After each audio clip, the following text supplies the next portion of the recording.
Shine. May shea butter and tea tree oil pa. Kutis sulit ang glow up.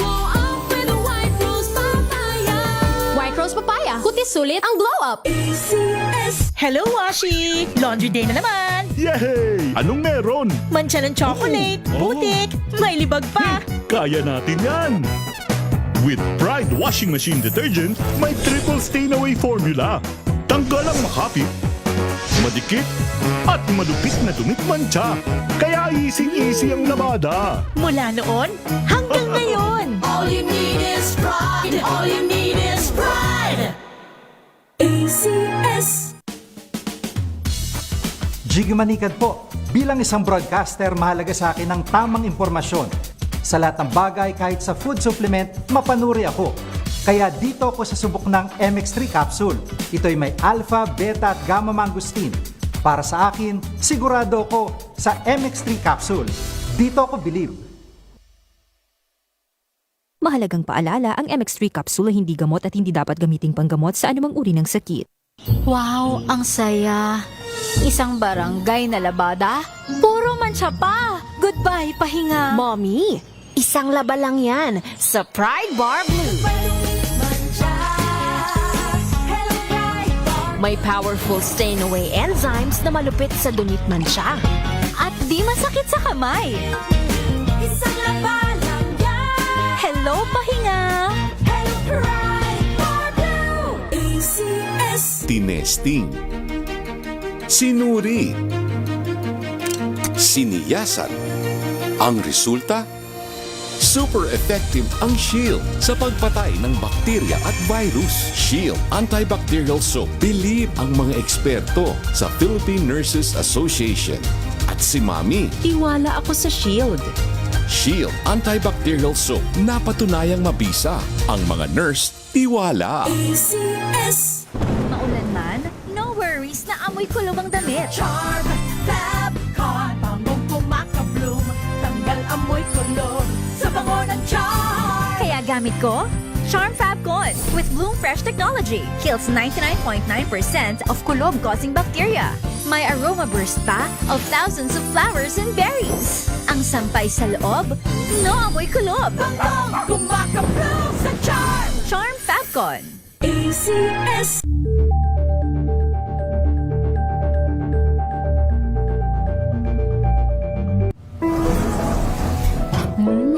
Amoy forever. Amoy LQ. Amoy New Calab Berry Blooms. Amoy kala, amoy good vibes!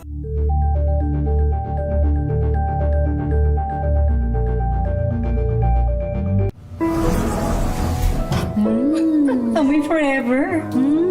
Amoy LQ. Amoy New Calab Berry Blooms. Amoy kala, amoy good vibes! Sa lahat ng bagay, simula pa lang, siguraduhing max protection na. Kasi pag kulang ang proteksyon, baka madaling masira. Sa ngipin, dapat may max protection din. Max Alaga ng Unique Toothpaste. With Max Protect Formula, helps stop cavities before they start, while keeping breath fresh. Try Unique Maximum Fluoride Protection. Para Max Alaga, Max Protektado.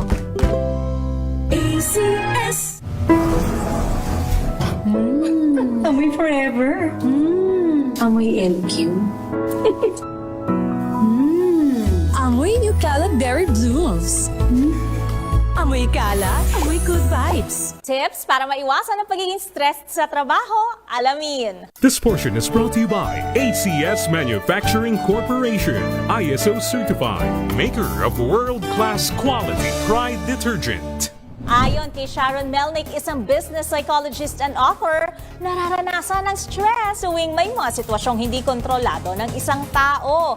Kung kaya't payo niyang suriin ang mga bagay na kaya at hindi kayang makontrol upang alam mo kung kailan na ito dapat #i-let go. Pangalawa, tuwing makararanas ng stress ay huminga ng malalim. Pangatlo, matutong magkaroon ng focus sa mga dapat i-priority. Gumawa ng schedule para alam mo kung saan dapat ituon ang iyong oras at enerhiya. At syempre, kumain ng tama at magkaroon ng kumpletong tulog para iwas sakit ng ulo. This portion is brought to you by ACS Manufacturing Corporation, ISO certified, maker of world-class quality Pride detergent.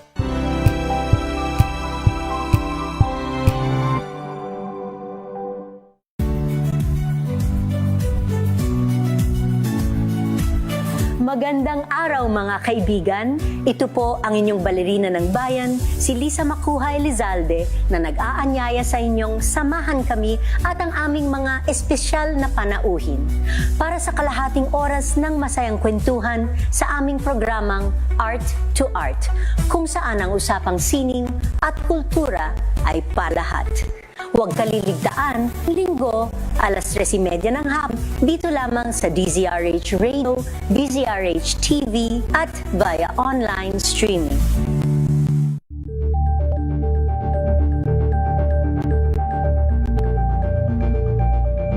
Alamin ang mga maiinit na isyung pambayan, mga balitang kailangan mong malaman, usapin sa pamahalaan, politika, ekonomiya at kabuhayan. Ito ang mga dapat mong malaman, pakialaman at pag-uusapan dahil kayo ang tinig ng mamamayan dito sa Damdaming Bayan.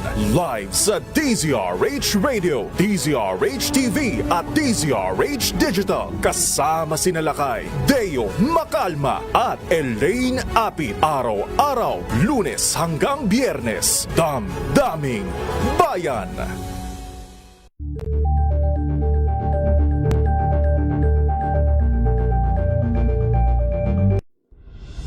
Tuloy-tuloy ang pagtulong, tuloy-tuloy ang pagseserbisyo at tuloy-tuloy ang balitaan kasama si May Binauhan sa Operation Tulong mula Lunes hanggang Biyernes.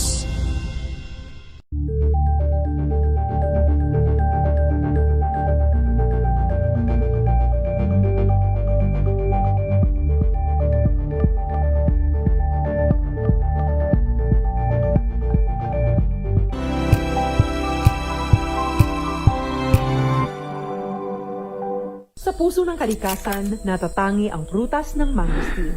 Ito ay nagtataglay ng antioxidant compounds na alpha, beta at gamma mangosteen. Ang MX3 capsule ay isang food supplement na gawa sa natural na mangosteen. Ito ay tested and proven to help avoid knee joint pain discomfort para iwas-iwas sa sakit with long-term supplementation 2 capsules daily. MX3 capsule, tunay, natural at original. Mahalagang paalala, ang MX3 capsule ay hindi gamot at hindi dapat gamiting panggamot sa anumang uri ng sakit.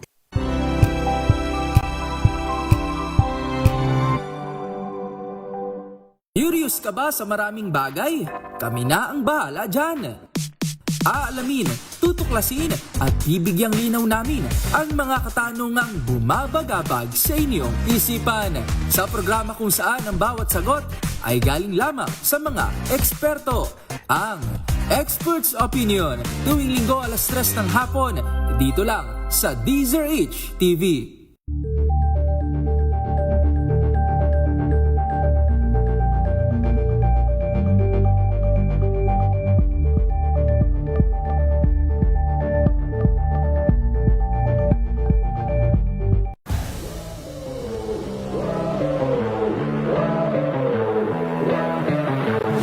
Ko, tinulungan nila ako kung ano yung magiging role ko, kung ano yung magiging improvement ko. Yung depensa ko kasi lagi nilang sinasabi sa akin na yung scoring ko nandyan parang natural yung scoring ko, pero yung kailangan nila sa akin maging two-way player. Meron akong pangarap na gusto ko din umabot sa Gilas So talagang titignan ko si Kuya New kung ano ba yung qualities niya, kung bakit siya nandun.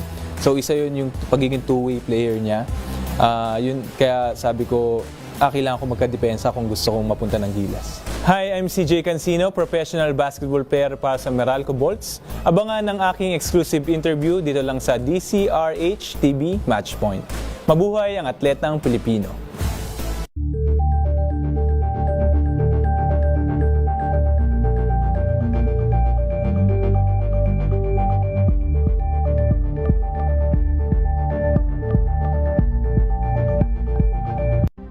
maagang balitaan, maagang usapan sa mga issue at balita. Kasama si Kuya Angelo Palmones sa Magandang Umaga Pilipinas. Mula Lunes hanggang Biyernes.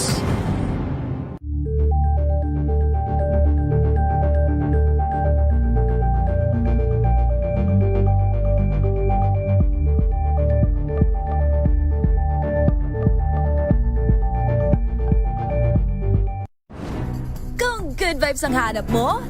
Dito ka na sa sigurado! Mula sa mga istoryang nagbibigay ng inspirasyon hanggang sa mga kwentong may dalang solusyon. Mga balitang pampagaan, pakiramdam at pampaganda ng araw.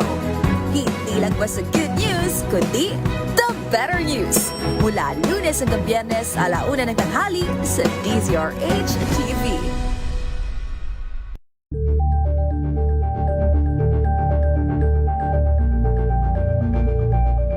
Tambalang Anthony Taberna at Jerry Baha ang gigising sa inyong umaho, mapa-opisina man o work from home o mula mismo sa pwesto. Sasabayan namin ang break time mo. Sasabayan namin ng mga balita at komentaryo. Mga panayam ng mga taong viral ngayon. DZRH Break Time! RH Break Time! Magandang hapon ho, Luzon, Visayas, Mindanao. Isa pang edisyon mga kaibigan ng programang Break Time. Abay minus ho, sinalakay Mayor Deo Macalma at Miss Thea Pecho Corpus. Yan po mga lingkod, sina Ray Sibayan. At Ubina Pearl Hesor. Para sa DZRH, una sa Pilipinas. Una sa Pilipino. RH Break Time. Sa atibong headlines, impeachment hearing laban kay VP Sara Duterte sisimulan na raw po sa Lunes. Aalamin kung sufficient in form and substance ang impeachment complaints. Malacanang binansagan si ex-congressman Mike Defensor na Wonder Boy at Adora Mawanay 2.0. RH 18 dating umano'y Marines nagpasaklolo sa ombudsman, iginit na kasuhan ng mga umano'y tumanggap ng mali-maletang pera.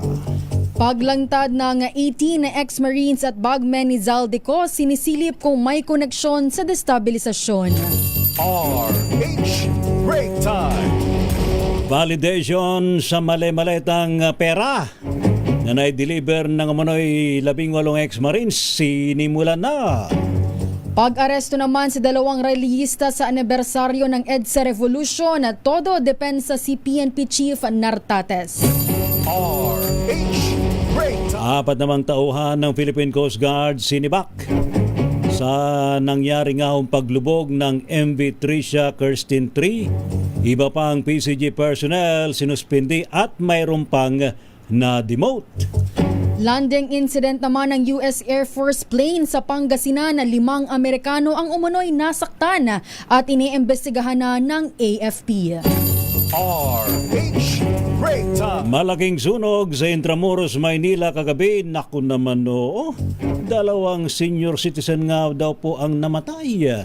500 pamilya naman ang nawala ng tirahan. Habang DFA binalaan ang publiko na huwag patatakan ng souvenir stamps ang Philippine passports para sa iwas aberya. May mga souvenir stamps ka ba doon sa passport? Wala. Wala naman.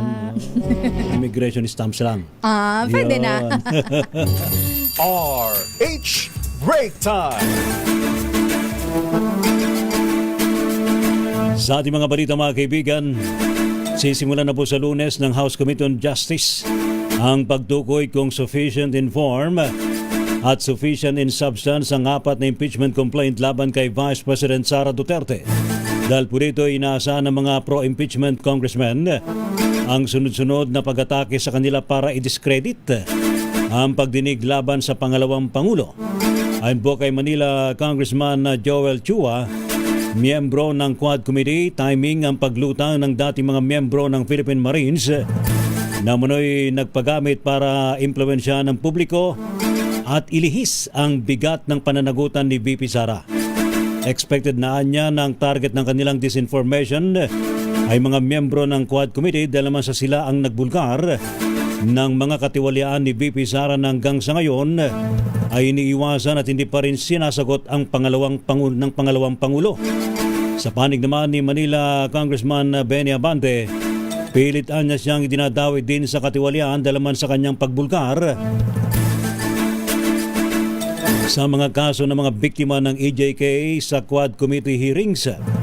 Inasahan na rin ni mamayang Liberal Party List Congresswoman Leila de Lima na makakasama siya sa mga nakinabang at nabayaran para daw po isulong impeachment laban kay VP Sara dahil sa tindi ng kanyang posisyon na papanagutin ang magamang Duterte. Samantala, susuportahan ng National Unity Party o NUP ang impeachment complaint laban kay Vice President Sara Duterte kung may bagong ebidensya ang gagamitin para umusad ito.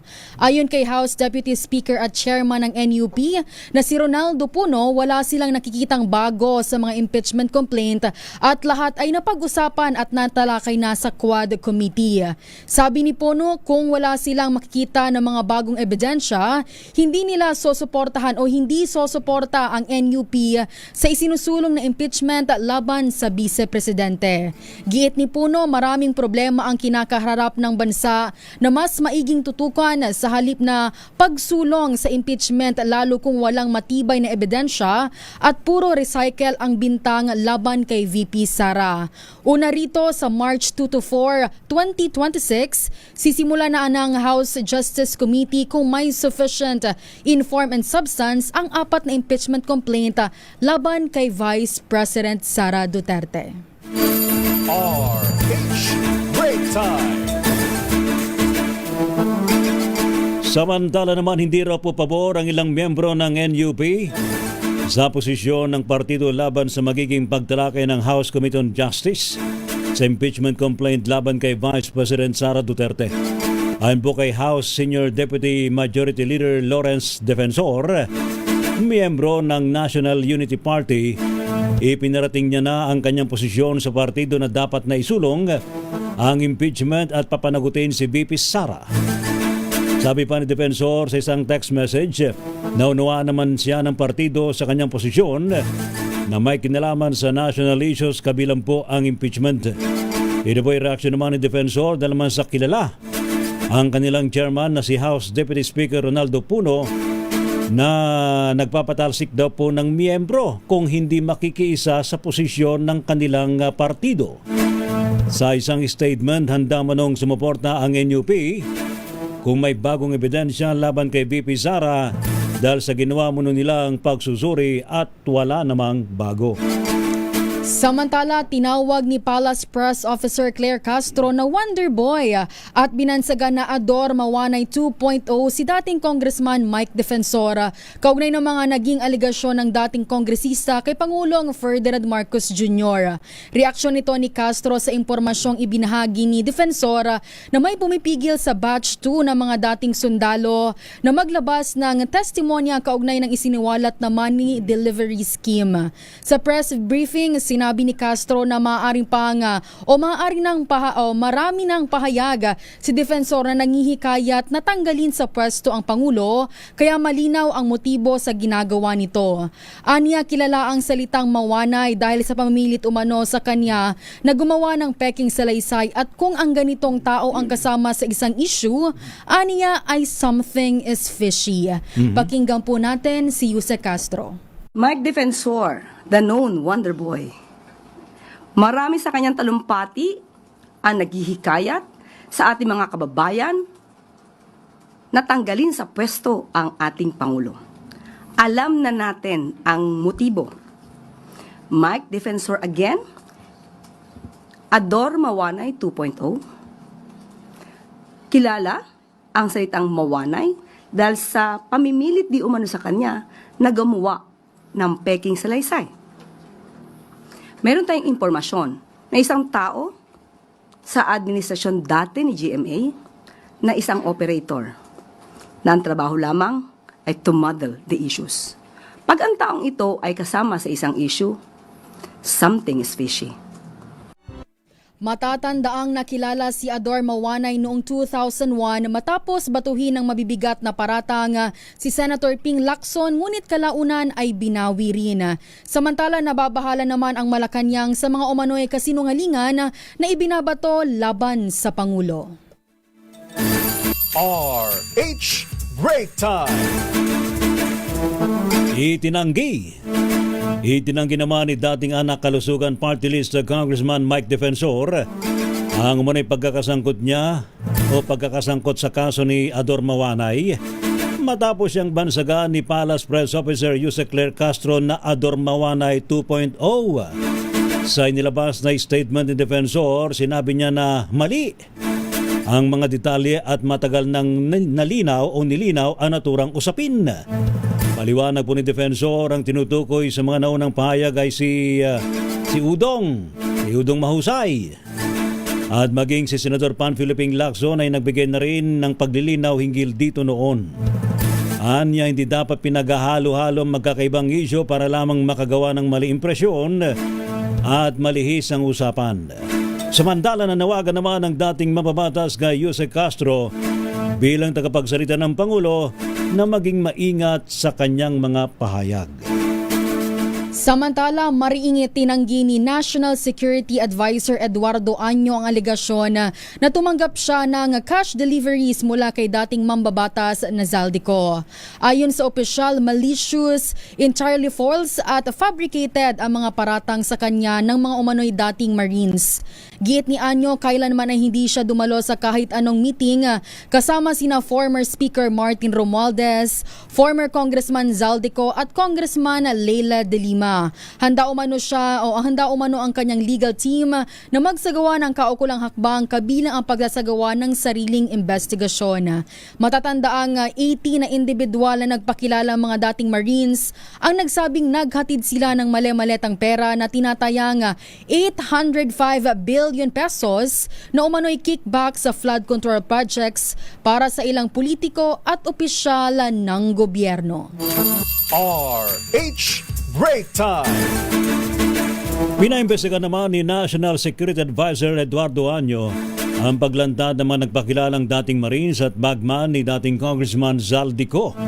Ayon po kay Año, ikinukonsidera nila ang timing ng mga aligasyon kasabay po ng pre-trial ng International Criminal Court at anibersaryo naman ng EDSA People Power Revolution.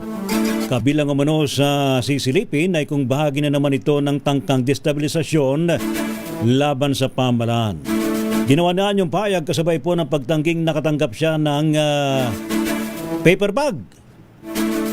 Ano yung laman ng paper bag? Pera? Ano kaya yun? Okay lang. Mula sa grupo. Ito ba'y bahagi ng mali-maleta? Hindi rin naman siya kailanman nakikipagpulong kinako dating Speaker Martin Romualdez at Congresswoman Leila de Lima sa Polo Club Townhouse tulad ng naunang paratang. Inagpa ni Secretary Año, pag-aaralan po ng kanyang team ang kanilang hakbang laban sa ninirang ito sa kanyang reputasyon. Kaugnay niyan, sinimula na ang balidasyon sa mga aligasyong binitawan ng 18 nagpakilalang miyembro ng Marines na nag-deliver umano ng mali-maletang pera sa ilang matataas na opisyal ng pamahalaan. Ayon kay Senator Ping Lacson, chairman ng Senate Blue Ribbon Committee, sumulat na siya sa Philippine Navy at Philippine Army para i-background check ang 18 nagpakilalang Marines. Una nang sinabi ni Lacson na mathematically impossible ang sinabing 805 billion pesos na kanilang idiniliver batay sa kautusan ni Zaldico. Aniya, bilyones rin ang sinasabing idiniliver ni na DPWH Undersecretary Roberto Bernardo at dating Bulacan 1st District Engineering District o Engineer Henry Alcantara. Ibig sabihin, hindi na ito tugma sa kabuang halaga ng flood control projects mula noong 2023 hanggang 2025 na aabot lamang sa 1.13 trillion pesos. RH Break Time! Naghain naman ng referral complaint sa Office of the Ombudsman si Attorney Levito Baligod ngayong pong araw na ito ng Huwebes. Bit-bit ni Baligod ang pinagsama-samang affidavit ng 18 ex-Marines At umanay mga sundalo na nagsabing naging bagman at security aides sila ni dating ako Bicol Party List Congressman Zaldico. Sa 36 na pahinang affidavit isinalaysay ng mga complainant kung paano daw sila nag-deliver ng bulto-bultong pera sa iba't ibang mga politiko. Kabilang po sa mga manoy tumanggap ng pera ang 7 kasalukuyang senador at higit 20 dating congressman. Dahil po dito hiniling ni Baligod sa Ombudsman na imbestigahan ang posibleng paglabag sa anti-graft law at Code of Conduct for Government Officials. Dahil ang opisina na ito ang merong primary jurisdiction na mag-imbestiga kung ang nasasangkot ay ang mga opisyal ng gobyerno. Walang ibang pwede naming pagsumitehan. Hindi po pwede po sa DOJ, lalo na hindi rin po sa Senado o sa Kongreso. Maski sa Regional Trial Court, no? Walang ibang opisina na po pwedeng tumanggap at magproseso ng complaint na ito kundi ang Office of the Ombudsman. Yan po mga kaibigan si Attorney Levy Baligod. Samantala, idiniin ng bagong liderato ng NBI na hindi kailangan madaliin ang investigasyon sa anomalya sa flood control projects. Ayon kay NBI Director Attorney Melvin Matibag, mahalagang matiyak na matitibay ang mga ebidensya kapag inihain na nila ito sa Justice Department. Patuloy ani ang investigasyon at case build-up ng Bureau pero sa huli ang Ombudsman lamang aniya ang uusig sa mga sangkot. Sinabi naman ni NBI spokesperson Palmer Malyari na isinasapinan na nila iyong panibagong batch ng mga dati at kasalukuyang mambabatas at mga opisyal ng DPWH na pakakasuhan nila sa DOJ. RH Break Time! Standby pa rin po sa iba pang mga malalaking mga balita sa programang Break Time. May sinala kay Mayor Deo Macalma at Miss Thea Pecho Corpus. Anyo pa rin pong mga lingkod mga kaibigan, sina Ray Sibayan at Ubina Pearl Hesoro. Para sa DZRH, una sa Pilipinas. Una sa Pilipino. Pilipinas ang oras, alas 4:30. Ang oras na yan ay hatid sa inyo ng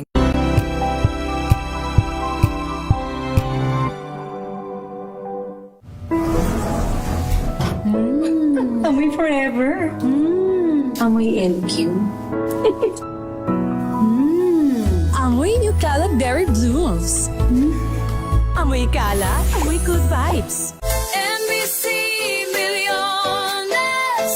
MBC Milliones! Mamimigay na naman kami dito sa MBC ng 1 million pesos! Sa isang malinis na papel, ilagay ang iyong name, age, address, phone number at pirmahan. Ipasok sa loob ng isang white legal-sized envelope. Kalakip ang alinman sa mga required proof of purchase o POP. At sa labas ng envelope, ilagay ang MBC Milliones 2026, ang POP na ginamit at ang MBC station na iyong sasalihan. Ihulog ang iyong entry sa mga drop boxes na matatagpuan sa MBC station sa inyong lugar. DZRH, Love Radio, Yes FM, Easy Rock, Aksyon Radio. Pagkakataon na manalo ng hanggang 1 million pesos sa Grand Draw at libo-libo pa in cash prizes sa 10 weekly draws sa mga MBC stations nationwide. Dito sa MBC Milliones 2026. Sali na! MBC Milliones is brought to you by Pride Detergent, Smart Dishwashing, Shield Bath Soap, Unique Toothpaste, White Rose, Charm Fabcon, Star Wax Floor Wax, San Miguel Pale Pilsen. See posters or visit our Facebook page for more details. Promo period is from January 10 to March 27, 2026. DTI Fairtrade Permit Number FTEB 244864, Series of 2025. Drink responsibly. Amoy forever. Amoy LQ. Amoy New Cala Berry Blooms. Amoy Cala, amoy good vibes. This portion is brought to you by ACS Manufacturing Corporation, ISO certified, maker of world-class quality Pride detergent. Sa isang pag-aaral ng Journal of Consumer Marketing ni Sean Kowari at Morgan Poor, napag-alaman na ang pagkuha ng litrato bago kumain ay nakakaapekto sa persepsyon at sa buong karanasan ng isang individual habang kumakain. Bahagi dito ang mga proseso ng pagkuha ng litrato gaya ng lighting, anggulo at maski ang oras na ginugol sa pagkuha ng litrato at pag-share nito sa social media ay siyang nakakapagpasarap daw ng pagkain. Ayon sa pagsusuri, ang kalidad ng larawan ay may direktong epekto rin sa persepsyon ng lasa ng kakain nito. Halimbawa, ang larawan na kinuha sa maliwanag na lugar ay maiisip ng isang individual na ito ay masarap at sa tuluyang pagtikim at pagkain, nakaregister na sa kanyang isip na ito nga talaga ay masarap.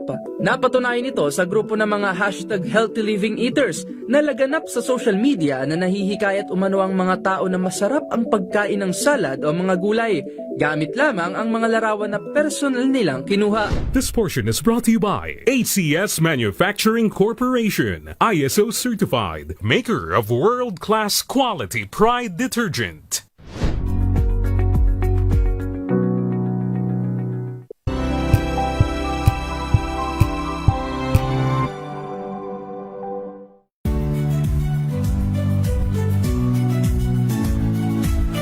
Magandang araw mga kaibigan. Ito po ang inyong balerina ng bayan, si Lisa Makuhay Elizalde, na nag-aanyaya sa inyong samahan kami at ang aming mga espesyal na panauhin para sa kalahating oras ng masayang kwentuhan sa aming programang Art to Art, kung saan ang usapang sining at kultura ay para sa lahat.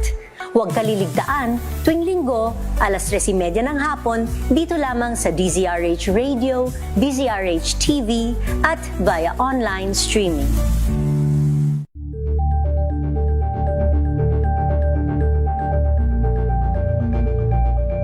Alamin ang mga maiinit na isyung pambayan, mga balitang kailangan mong malaman, usapin sa pamahalaan, politika, ekonomiya at kabuhayan. Ito ang mga dapat mong malaman, pakialaman at pag-uusapan dahil kayo ang tinig ng mamamayan dito sa Damdaming Bayan. Live sa DZRH Radio, DZRH TV at DZRH Digital. Kasama sina Lakay, Deo Macalma at Elaine Apit. Araw-araw, Lunes hanggang Biyernes. Damdaming Bayan.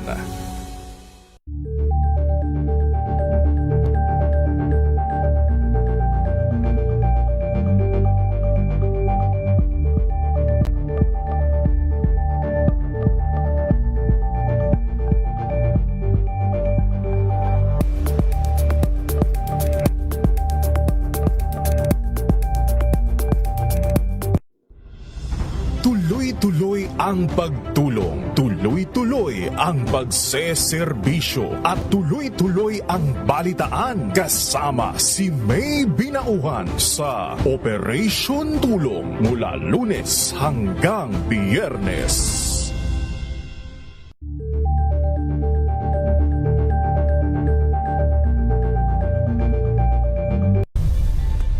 Nagsimula sa pangarap hanggang sa maabot ang tagumpay. Iba't ibang kwento, iba't ibang mukha ng atletang Pilipino. Mas pinatindi, mas pinalakas, at mas pinaaksyon sa Match Point tuwing Sabado, 12:30 ng tanghali sa DZRH TV.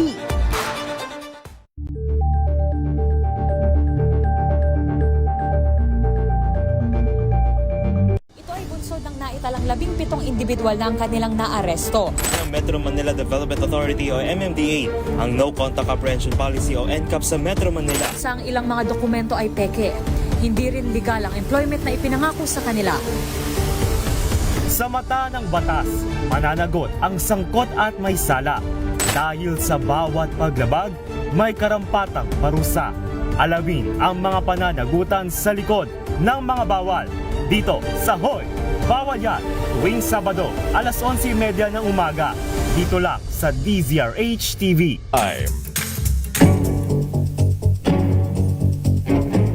Oras, Miss Wina. 4:37 ng hapon. Yun. Abay, grabe na ngayon. Medyo tirik na yung araw.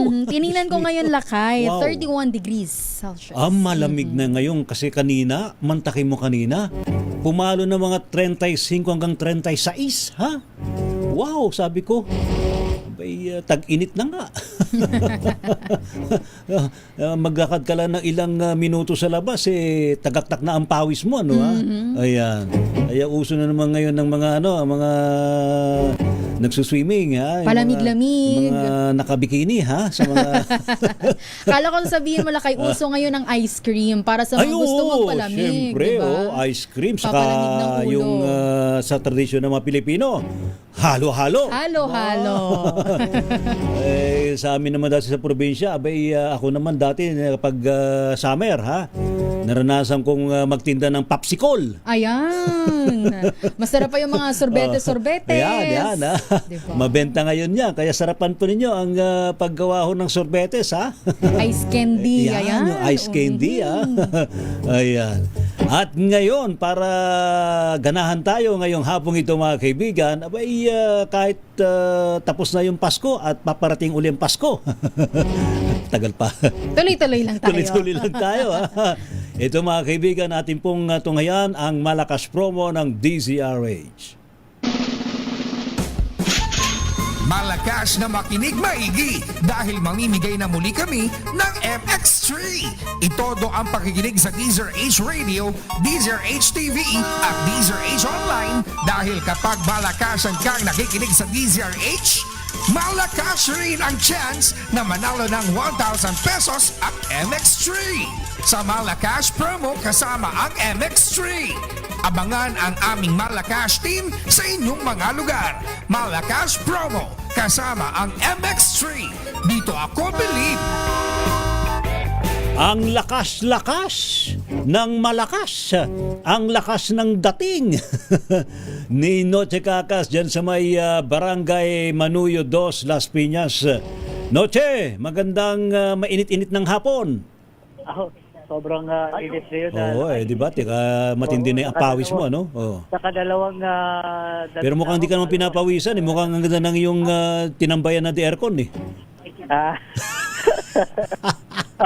Dahil dito sa ating pag-iikot dito sa may Gatchalian subdivision naman tayo ngayon kung saan nasakop ito pa rin ng Barangay Manuyo 2 at Piña City. Isang mekaniko lakay habang nagpapahinga kanina. Yun, kaya naman Tamang-tama lakay, naka-break, lakay Ray. Naka-break time. Naka-break time. Yun, tamang-tama sa programang break time, ha? Yes, habang naka-break time, ito, tatawagin na natin. Yan na. Ito, pakita Sige. na natin, pakita lang natin. Yung kanyang, ayan. Ayan. Tama Ayan. talaga. At hindi, kilala niya sila kay Deo Macalma. Oo. Dahil, wala sila kay Mayor ngayon, ha? ano pangalan mo, Kayang? Noriel Santos po. Noriel Santos. Noriel Santos, ang ano palayaw? Rambo. Ba? Ano? Masyado pala ito. Nasaan yung Armalite mo, Rambo? Ito lang. Lakay Ray. Ayan. Patagal ka na po nakikinig ng DZRH? Tagal na po. Bata pa po ako. Boy pa po lolo't lola ko eh. Boy pa lolo't lola. Yun talaga yung lolo at lola. Yun ang inaana niya yung pakikinig ng DZRH dun sa mga lolo't lola. So, Kanino ka ba lumaki? Sa lolo? Lola ko po. Kasi hiwalay po ako sa magulang eh. Lumaki po ako sa lola ko. Laki sa lola. Kaya drama, pagkadating sa lola, drama yung mga pinapakinggan natin. Yung kay Chadeli. Radyo po namin. Oo. Kaya ito ninyo. Mga Adeli. Alam ko na pag umaga na eh, kasi may tumutunog sa DZRH po yung opening, yung tunog nila. Ayun. Okay. Oo. Sige. Break time. Sige. Kumain ng... Galing. Ano mo kanina, turon? Ano na po yung... isaw. Ihaw po. Okay, hindi ka na namin kasi meron pa siyang gagawin dito. Ihaw? Meron pa siyang gagawin sasakyan. Bibigyan ka na kagad namin ng 1,000 pesos. Ay, wow! Congrats! Woo! Thank you. Hindi lang yan, ha? May kasunod pa. Bibigyan ka pa namin ng, siyempre, pampalakas kay Mrs., ha? Papalakas kay Mrs. Marami to. MX3 package. Ayan. Ayos. At hindi lang yan. Dahil mahal na mahal ka ng DZRH. Siyempre, minahal mo rin ang DZRH. Bibigyan ka pa namin ng Astron, ang official radio partner ng DZRH. Yun. Alagang Astron, alagang maaasahan. Ayan. Thank you. Galing. DZRH, thank you po. Ayan. at Hindi niya yata lang mabuhat yan, hindi lang yan lakay at Miss Wena. Dahil tumatagay siya, umiinom. Oo. Aba, hinay-hinay lang. Bili namin siya ng 2 pack ng chichirya na mula sa Royal Corporation Yun. na bigay. Ayos. Kuya Richard C. Ayan, 2 yan ha. Magdamagan na yan. Pampulutan. Halatang manginginom eh. Ayan, pulutan ha. Okay. So, ayan, mahalaglag yung cellphone mo. Ano masasabi mo sa DZRH? Maraming salamat po. Welcome po. More power pa po. Yes, sir. Thank you so much. Maraming salamat ha. Thank you. Ipalaganap mo sa buong mundo na merong DZRH na promo. Meron po. Ipagkakalat ko po di sa Manuyudos yan. Maraming salamat. Salamat, sir. So, para naman sa mga gusto pang manalo ng 1,000 pesos, manatiling nakatutok sa DZRH, malay nyo naman, kayo na ang susunod na maswerte sa DZRH malakas promo kasama ang, siyempre, MX3. Dahil dito sa MX3, dito kami believe. Yan, sabihin mo ulit. Dito kami, believe na believe. Yun, ang galing. Woo! Believe ba? Congrats. Believe na believe. Ayan. Ayan ang suking tagapakinig. Ako naman si RH sa 27, na chikakas para sa DZRH. Una sa Pilipinas, una sa Pilipino. Ayos ka talaga, Noche Kakas. Tsempong-tsempo yung pinunta ni Noche, ano? Malilim na, kaya medyo malamig-lamig yung lugar. Ano pala yun, no? Talyer. Yan, mekaniko si Kuya. Ganito mga oras talagang sila Siesta time. Break time muna, no, ha? Kumakain muna ng turon, banana Q, halo-halo, ayan, ha? Ngayon, yan ho, mga kaibigan, ng ating malakas promo. At ngayon, Miss Wina. Aba, tuloy-tuloy Isunod mo na. na. Oh. Tuloy-tuloy na. Papatumpik-tumpik pa ba tayo? Isunod na natin ang ating kring-kring panalo promo. Yun. Makinig maigi! Ito na ang chance mo na manalo ng instant 500 pesos kapag darinig mo na ang mahiwagang kring-kring. Tignan mo na ang iyong cellphone, baka ikaw na ang susunod naming winner sa kring-kring panalo malakas sa telepono. Paano sumali? Bisitahin ang Facebook page ng DZRH, fill up pa ng Google Sheet na nakapin sa DZRH FB page at hintayin ang aming tawag sa telepono. Kring-kring na! Kring-kring-kring! Sino ang ating mananalo, Miss Wina? Hello po, magandang hapon. Hello, good afternoon po. Ay, diba? Kumusta na po kayo? Okay lang mo ba kayo dyan? Hello, good afternoon, Sir Ray. Kilala ka lakay. Good afternoon, ma'am. Ma'am Rowena Acha from San Mateo, Rizal. Uy, kumusta na ho kayo dyan sa may San Mateo, Rizal? Ay, okay naman po. Ayun. Anong ginagawa niyo mga oras na to? Dito po sa nagtatrabaho lang po. Nagtatrabaho. Ano yung pabrika? Ay, hindi po, sa kasambahay po. Kasambahay. Ayan. Sige, Miss Wina, paano ba mananalo si Ma'am Rowena? Mananalo si Ma'am Rowena ng limpak-limpak na 500 pesos pag lakay. Nasagot niya ng tama ang katanungan natin. Sasagot ka lang ng? DZRH.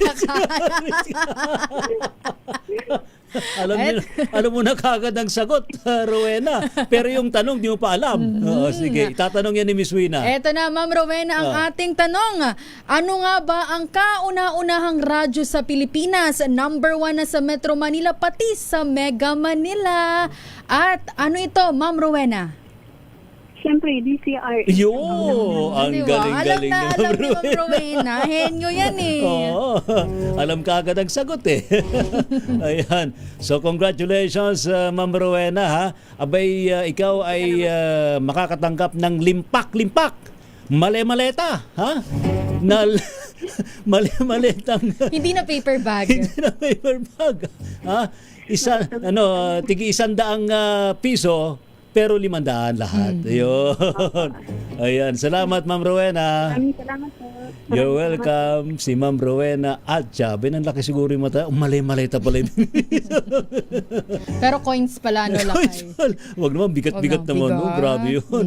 Rowena Atcha from San Mateo, Rizal. Congratulations. RH Break Time.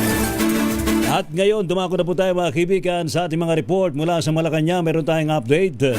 Palasyo, dumistansya sa panig ng NUP tungkol sa impeachment case ni VP Sara Duterte. Ibalita mo nga yan, RH14, Let Narciso, Miss Let. Ray, malaya ang mga kongresista na magdesisyon batay sa kanilang paniniwala. Iyan ang reaksyon ng Malacanang sa pakayag ng National Unity Party na malabo nilang suportahan ang impeachment complaint laban kay Vice President Sara Duterte kung wala silang makikitang bago at matibay na ebidensya. Sa press briefing, idiniit ni Palace Press Officer Theo Castro na hindi sinasaklawan ng Pangulo at ng administrasyon ang mga mambabatas. Sabi ni Castro, nasa NUP ang pagpapasyak kung ito ang nakikita nilang makabubuti sa interes ng kanilang partido. Pakinggan natin si Yusek Castro. May kalayaan po sila mag-decide. Hindi naman po sila sinasaklawan ng ating Pangulo at ng administrasyon na ito. Kung ano po yung desisyon nila, malamang yun po yung nakikita nilang magiging magandang aksyon para sa kanilang political party. Hindi naman direktang sinagot ni Castro ang tanong kung kumpiyansa pa rin ba si Pangulong Marcos kung may sapat na numero pa rin ang mga kaalyado at nagtatara. Sa halip, pinigang diin ng palasyo na bumabati ang Pangulo sa tamang proseso at mga ebidensya. Ito si Let Narciso para sa DZRH, una sa Pilipinas, una sa Pilipino. RH Break Time. Maraming salamat, Let Narciso. Samantala, question sa pagsuko ng mga Pilipino sa International Tribunal, dapat nang desisyonan ng Korte Suprema, ayon po yan kay Senator Bongo. Ang buong detalye sa report ni RH28 Raymond Dadpaas. Raymond? Pumapina si Senator Bongo sa Korte Suprema na desisyonan ng mga nakapending na question hinggil sa extraordinary rendition o pagsuk ng mga Pilipino sa International Tribunal. Ayon kay Go, ang Supreme Court ang final arbiter sa usaping sa tatlong sangay ng gobyerno. Ang executive ang magpapatupad nito at ang tatamaan ay ang legislative branch, kaya kailangan mamagitan ng judikatura. May mga hindi umunuman sa punto na inilabas na desisyon ng Korte Suprema hinggil sa extradition ng 2025, lalo na ang state-to-state extradition. Suportado nito ang Senate Resolution 307 na inihay ng mga kasamaan sa minority na nagbibigay din ng mga Pilipino ay dapat mabigyan ng pagkakataon na magpasakulolo sa lokal na korte at hindi agad sila sinusuko sa International Tribunal. Si Go kasama si Senador Ronald Bato de la Rosa ay nabanggit ang mga pangalan sa International Criminal Court bilang mga co-perpetrators ni dating Pangulong Rodrigo Duterte sa madugong war on drugs. Tiniyak nitong patuloy siyang magtatrabaho sa kabila naman ng kontrobersiya. Ito si RH28, Raymond Dadpaas para sa DZRH, una sa Pilipinas, una sa Pilipino. RH Break Time. Thank you. Salamat kay Raymond Dadpaas. Samantala naman, conscience vote ipairal daw po ng NUP sa sandaling pagbotohan na ang resulta ng impeachment complaint laban kay VP Sara Duterte. Ibalita mo nga yan, RH12, Milky Rigunan. Milky. Ray at Wina, malaya ang sinumang miyembro ng National Unity Party sa Kamara kung ano kanilang magiging posisyon, pabor man o hindi, sa impeachment ni Vice President Sara Duterte. Aminado si House Deputy Speaker Ronaldo Puno, chair ng NUP, na hati ang posisyon ng kanilang mga miyembro at nirerespeto niya ito. Dahil dito, sinabi ni Puno, ipatutupad ng NUP ang conscience vote o bumoto ng naayon sa kanilang personal na paniniwala at posisyon at hindi kailangang sundin ang dikta ng partido. Nilinaw ito ni Puno kasabay ng inilabas na statement ng NUP sa pamagitan ng kanilang Secretary General na si Reginald Velasco. Sa statement, naniniwala ang NUP na hindi na daw dapat isulong ang impeachment complaint laban sa Vice-Presidente kung wala naman daw mga bagong ebidensya dahil mas marami umunong mabibigat na problema ang bansa na dapat harapin. Dagdag pa ni Puno, ang statement ay hindi naman party stand kundi posisyon lamang ng NUP sa issue ng impeachment laban kay VP Sara na ang reklamo at basehan ay natalakay na sa Quadcom noong 19 Congress.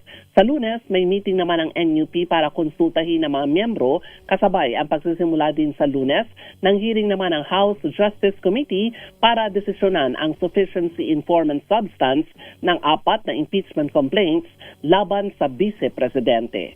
Ako si Milk Reguna nagulat para sa DCRH, una sa Pilipinas, una sa Pilipino. RH Break Time! Maraming salamat, Milky Regunan. Samantala, kredibilidad at laman ng affidavit ng 18 Marines na isinumite sa Ombudsman pag-aaralan pa ayon kay Assistant Ombudsman Miko Clavano. Ang buong detalye sa report ni RH5 Val Gonzalez. Val? Ms. Wina, sa ilalim sa standard evaluation process ng Office of the Ombudsman, ang isinumiting salaysay ng 18 Marines. Itong pahayag ngayon ni Assistant Ombudsman Miko Clavano. Kasunod ng akusasyon ng 18 ex-Marines at sundalo na umano'y nagsilbing mga bagman at security aides na nagsasabing nag-deliver ng 805 billion pesos sa mahigit 30 mga opisyal ng gobyerno at politiko, kabilang na si PBBM. Aniya, hindi pa ito may tuturing na verified complaints para magbukas ng isang formal proceedings. Kabilang dito ang pagdetermina sa sufficiency in form and substance, jurisdiction at ang pagkakaroon ng prima facie basis ng mga aligasyon. Hindi rin lang umano ang mga nilalaman ng mga aligasyon ang sasailalim sa assessment, kundi maging ang kredibilidad ng mga nag-aakusa. Git ng Ombudsman, dahil sa napakarami ng mga personalidad na sinasangkot sa aligasyon at dahil itinaon ang paglalabas ng reklamo sa gitna ng mainit na pampulitikang isyo, hindi umano papayag ang Ombudsman na magamit bilang isang politika. Paliwanag ng Ombudsman na nanatili na isang independent constitutional body ang anti-graft body na nakabatay sa ebidensya, sa iiral na batas at due process of law. Ako si Val Gonzalez, DZRH, una sa Pilipinas, una sa Pilipino. RH Break Time! Thank you. Salamat, Val Gonzalez. Samantala naman sa ating pa rin po mga balita. Tanggal sa serbisyo ang 4 na personnel ng Philippine Coast Guard na bahagi po ng pre-departure inspection team kaugnayan ng paglubog ng MV Tricia Kirsten 3 noong February 24, 2026 sa Basilan. Batay sa investigasyon, napatunayang bigo ang 4 na personnel na magsagawa ng verifikasyon sa aktwal na bilang ng mga pasahero at wastong dokumentasyon ng load line markings ng barko. Samantala naman pinatawan ng 1 rank demotion ng Duty Office Watch na si PO3 Gestoni Barreto dahil naman sa kapabayaan sa tungkulin. Habang sinuspindi naman ng 1 taon ng walang sweldo sina Lieutenant Commander Tristan Jenner Herediano at Lieutenant Jason Pagbunokan na nagsilbing Station Commander at Acting Station Commander sa Zamboanga. Samantala, ipinagtanggol ni Philippine National Police Chief Police General Jose Melenchor Nartates Jr. ang pagdampot sa 2 rallyista sa kasagsagan ng EDSA 40. Giit ni Nartates, bagamat may maximum tolerance ang pulisya ay kailangan itong manghuli ng mga nakikita o nananakit sa otoridad at nanggugulo sa public order. Tinawag din ng Top Cop na minimal lamang ang ginamit nilang puwersa para sa parehong mga kilos protesta at hanay ng pulisya.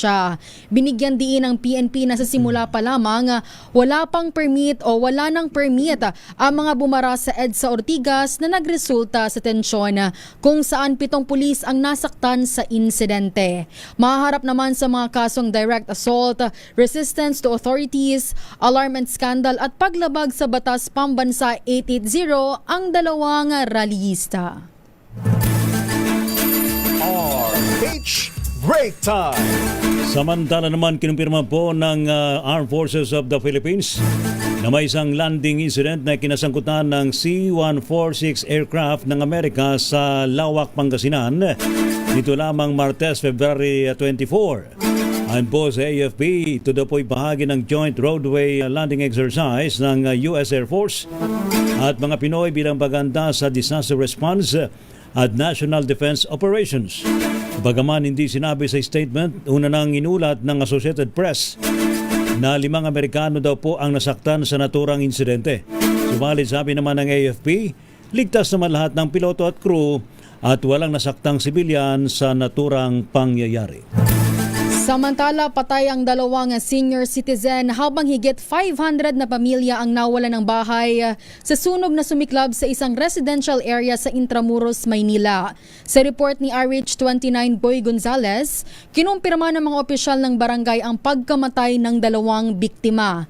Natabunan ng nasunog na bahagi ng bahay ang isa habang ang isa ay nakaranas ng hirap sa paghinga at naisugod pa sa ospital ngunit idineklarang dead on arrival. Samantala, hawak na ng Manila Police District ang lalaking pinaghihinalaang responsable sa sunog na iniimbestigahang dulot ng selos.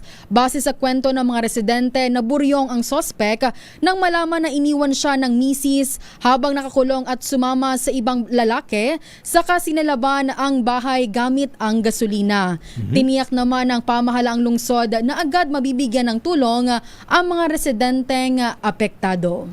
Grabe naman to. So, Arson pala yun? May nagsunog. May nagsunog. Wow. Yun ang kanilang paunang investigasyon. Ay, susa. Nasaan yung suspect? Andun na lakay, hawak na ng Manila Police District. Sa kulong ngayon si Dudong. Naku naman no. At ngayon mga kaibigan, dumako na po tayo sa ating balita mula sa ibang bansa. Tensyon daw po sa pagitan ng US-Iran muling tumaas matapos naman ng inaasahang joint military action ng Amerika at Israel sa Middle East. Report mula kay James Galange. James! Nagbabadyang sumiklab muli ang panibagong digmaan sa Middle East matapos ihayag ang planong pagsasagawa ng joint military action ng Amerika at Israel sa isang karatig bansa ng Iran malapit sa Persian Gulf. Pero para naman sa ilang opisyal ng rehiyon, sinasabing mapanganib umanong maaaring maling pagtay ng Tehran sa sitwasyon lalo na sa patuloy nitong pagkuha ng konsesyon. Anila, naiipit lamang si US President Donald Trump sa pagpapalakas lamang nito ng puwersang militar, bagay na mahihirapan itong atrasan nang hindi napapahiya kung walang malinaw at matibay na pangako mula sa Iran na ititigil nito ang ambisyon sa pagbuo ng nuclear weapon. Matatandang 2 beses nagsagawa ng airstrikes ng US at Israel sa Iran noong Hunyo ng nakarang taon dahil sa bantang pagbuo ng nuclear program na siyang ikinabahala ng mga bansa sa Middle East. Para sa MBC TV Network News, ito si James Galagi ng DZRH TV, una sa Pilipinas, una sa Pilipino.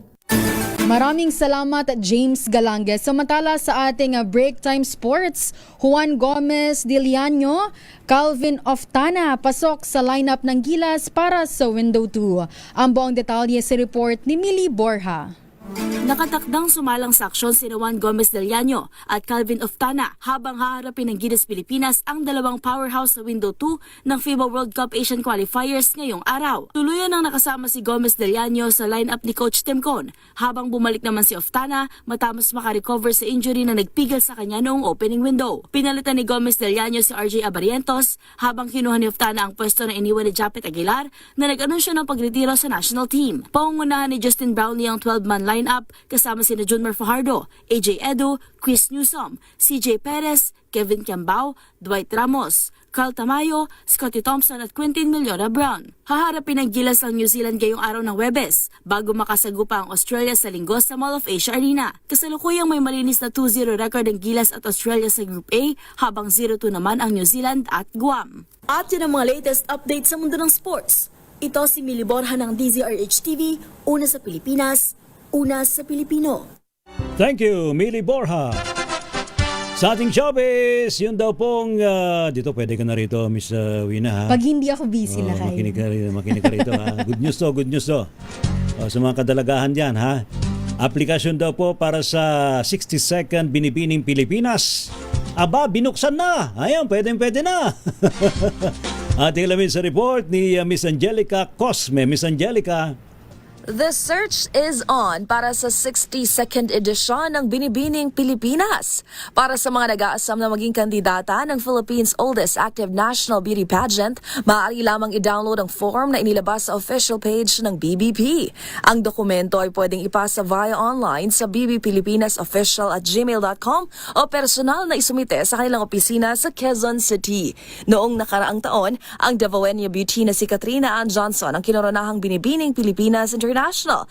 Habang si Annabel McDonald naman ng Iligan City ang itinanghal na binibining Pilipinas Globe.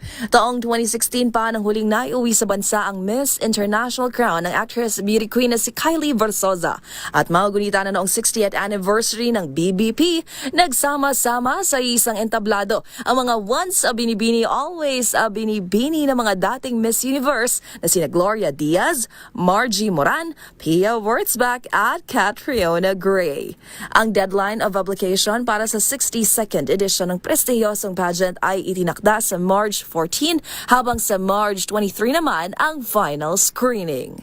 At yan ang latest sa mundo ng mga sikat. Ito po ang inyong showbiz angel ng DZRH TV, una sa Pilipinas, una sa Pilipino. Ikaw ang Miss Universe. Yan. May pag-asa na maging Miss Universe si Miss Wina. Parang hindi Dadaan ka muna sa binibining Pilipinas. Parang hindi ata lakay sakto ang height ko dyan. Masyado ata akong mataas. May ba sila sa height Alam ko talaga? parang may height requirement sila lakay sa Paano ganyan. ba kataas ang height? Wala raw, sabi ni wala Don. ba? Wala. Wala ba? Sa binibining Pilipinas? Binibining Pilipinas? Wala. Oh. Kailan yan ata mag-a-absent ako lakay? Sa Miss Universe meron.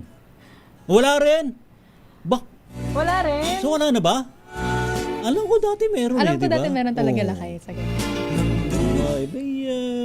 Hindi malayong pwede kayong mag-asam na maging... For inclusivity raw lakay, kaya wala nang height requirement. Ganon.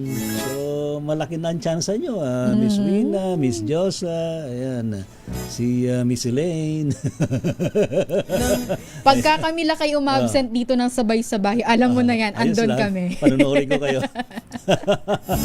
Salamat to sa matumutok mga kaibigan sa programang Break Time ni Nalakay Mayor Deo Macalma at Miss Thea Pecho Corpus.